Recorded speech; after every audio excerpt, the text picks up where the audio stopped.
Okay, time to bring it on. Okay, go. This first one, Pat, comes from Julie, who says, what should I do if my non-believing husband refuses to support me or even help out with the bills?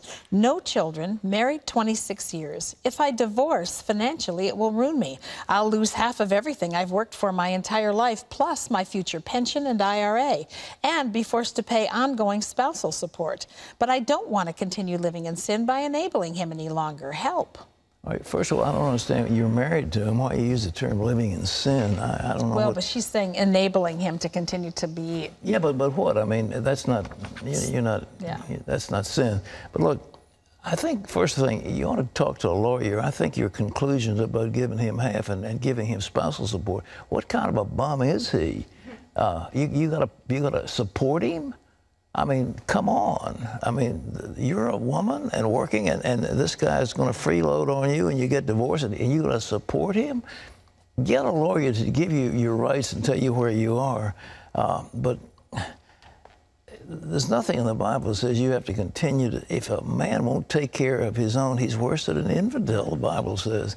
And he's not taking care of you. So I don't know what to do, but I think before the Lord, you are free, but you're free to do what's such wise. But in the multitude of counselors, there's wisdom. So get some good counsel. Godly counsel, I might add. What? Okay, Pat, this is Darla, who says, Pat, I love reading the Psalms. I remember some time back you said most of the Old Testament was for Israel. Is that true about the Psalms, too? When it talks about the righteous and the wicked, can't we relate it to what's happening in today's world and pray that way? A dear friend of mine is going through a really hard time because of a member of her husband's family. When I send passages from Psalm 37, it really helps her. The whole chapter speaks to what she's going through. Is the whole book of Psalms for today or not? Listen, there are eternal truths in the Bible that apply to everybody every time. I picked that up in Isaiah 58. I was reading that and I said, my, this is Old Testament and I'm New Testament. Then I said, wait a minute. I want those things. I'm going to guide you continually. I'm going to, make you like a watered garden. I'm going to do all these things for you. Man, I want that. I don't care what it is. And those blessings of God are beyond any testament of old or new or any people group. They're for everybody. There's certain things in the Bible that are clearly intended for Israel and certain for those under the New Covenant in the New Testament. But the great truths of the Bible, I take them for me. If I read, bless the Lord, O my soul, 103rd Psalm, all is with me, bless his holy name who forgives all thine iniquities, heals all thy diseases. That's for me. I don't care who it was written to. I think the same thing. Lay hold of the truth that's there and use it and be blessed by it. All right. Okay, this is a viewer who says, a good friend of ours lives with her parents after a divorce. She pays room and board, half of the water bill, half of the cable bill, her own insurance, her own phone, and her portion of the food.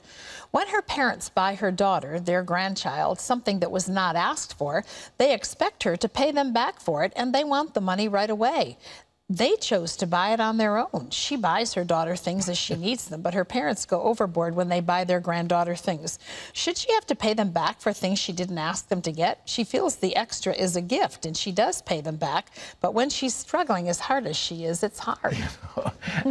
I hear these questions, and I say, what planet are you living on? That is outrageous. Yeah. I mean, I am a grandfather, and when I give children my presents to my grandchildren, I sure don't expect their parents to pay me back. Gifts are gifts. Now, listen, in a situation like that, that lady needs to tell mom and dad, now listen, I'm glad that you love your grandchildren, and I'm delighted with that, but do not give them anything that you expect me to pay you back for. And put it in writing. Say, I will not reimburse your gift money. Yeah. Just say it. I mean, let them know that. And then say, don't come asking me to pay for, I mean, the kids, the grandkids think grandma and granddad are giving it to them. And then they don't know that mother and dad are paying the bills. So many of these family things are communication, communication, communication. Well, it's more than that. It's weirdness. All right.